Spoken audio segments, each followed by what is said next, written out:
ತಂದೆ ತಾಯಿಗಳು ತಮ್ಮ ಜೀವನ ಪೂರ್ತಿ, ಬದುಕು ಪೂರ್ತಿ, ಮನಸ್ಸು ಪೂರ್ತಿ ಮಕ್ಕಳು ಮುಂದೆ ಬರಬೇಕು ಅನ್ನೋ ಒಂದೇ ಕಾರಣಕ್ಕೆ ತಮ್ಮ ಇಡೀ ಜೀವವನ್ನು ತೆಗೆದಿರ್ತಾರೆ, ಕನಸು ಕಂಡಿರ್ತಾರೆ, ಮನಸ್ಸಿನಲ್ಲಿ ಆಸೆಗಳನ್ನು ಇಟ್ಟುಕೊಂಡಿರ್ತಾರೆ.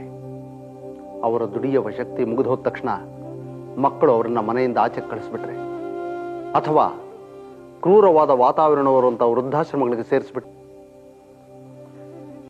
ಎಲ್ಲಾ ಮಕ್ಕಳು ಹೀಗೆ ತಂದೆ ತಾಯಿನ ವೃದ್ಧಾಶ್ರಮಕ್ಕೆ ಕಳಿಸ್ಬಿಡ್ತಾರೆ ಅಂತ ನಾನು ಹೇಳೋದಿಲ್ಲ. ಅವರ 100ರಲ್ಲಿ 90 ಜನ ಮಕ್ಕಳು ವೃದ್ಧಾಶ್ರಮಕ್ಕೆ ಕಳಿಸೋದಿಲ್ಲ, ತಂದೆ ತಾಯಿನ ನೋಡ್ಕೊಳ್ತಾರೆ.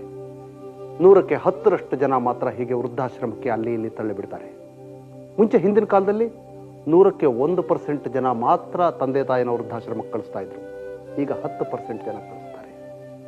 ಇನ್ನು ಮಿಕ್ಕಿದ 90% ಜನ ಇವರ ಅವರು ಪ್ರೀತಿಯಿಂದ ತಂದೆ ತಾಯಿ ನೋಡ್ಕೊಳ್ಳಲ್ಲ, ಕರ್ತವ್ಯ ಅಂತ ನೋಡ್ಕೊಳ್ತಾರೆ, ಡ್ಯೂಟಿ ಅಂತ ನೋಡ್ಕೊಳ್ತಾರೆ. ಇದು ತಂದೆ ತಾಯಿಗಳ ಮನಸ್ಸನ್ನ ನೋಯಿಸುತ್ತೆ. ಸಮಾಜ ದಿನೇ ದಿನೇ ಕ್ರೌರ್ಯವನ್ನು ಪಡ್ಕೊಳ್ತಾ ಇದೆ ಅವರ ಇಂಥ ಸಮಾಜದಲ್ಲಿ ವೃದ್ಧರಾದ ತಂದೆ ತಾಯಿಗಳಿಗೆ ಹೆಚ್ಚಿನ ಸಾಂತ್ವನ ಬೇಕು. ವೃದ್ಧಾಶ್ರಮಕ್ಕೆ ತಳ್ಳಿಬಿಡುವಂಥ ಮಕ್ಕಳ ಕ್ರೂರ ಮನಸ್ಸಲ್ಲ ಇವರ ಇದು ಮಕ್ಕಳ ತಪ್ಪಲ್ಲ, ಪ್ರಕೃತಿಯ ನಿಯಮನೇ ಹಾಗೆ. ಚಿಗುರಿನ ಬಗ್ಗೆ ಸಂಭ್ರಮ ಇರುತ್ತೆ, ಉದುರುವ ಎಲೆಗಳ ಬಗ್ಗೆ ತಾತ್ಸಾರ ಇರುತ್ತೆ.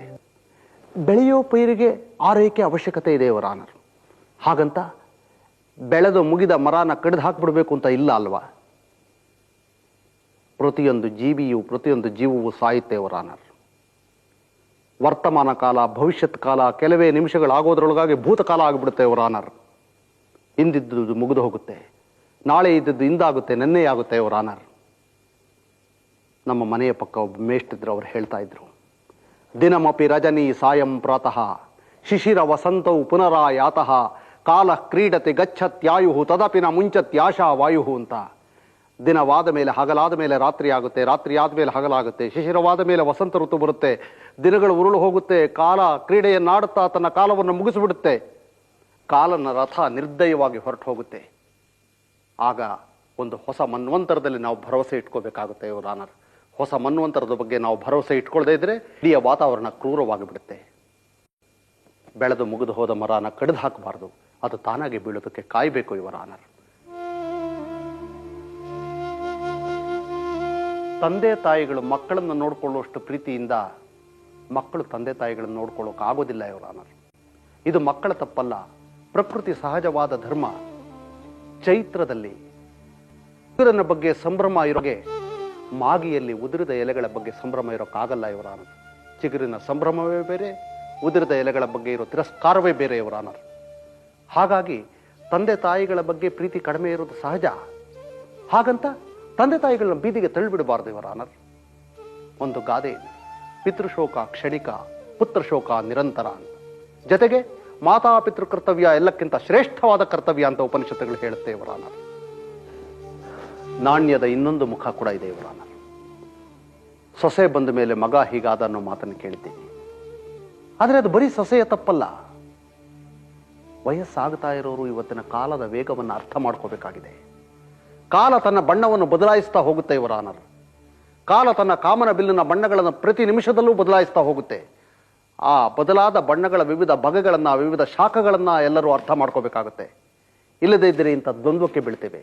ಇವತ್ತು ಬೆಳೆಯುತ್ತಾ ಇರುವ ಹುಡುಗರ ಮನಸ್ಸಿನ ಸ್ಥಿತಿ ಏನು, ಅವರ ಗತಿ ಏನು, ಯಾವುದನ್ನು ಆಸೆ ಪಡ್ತಾರೆ, ಇದನ್ನೆಲ್ಲ ತಂದೆ ತಾಯಿಗಳು ಯೋಚನೆ ಮಾಡಬೇಕಾಗುತ್ತೆ.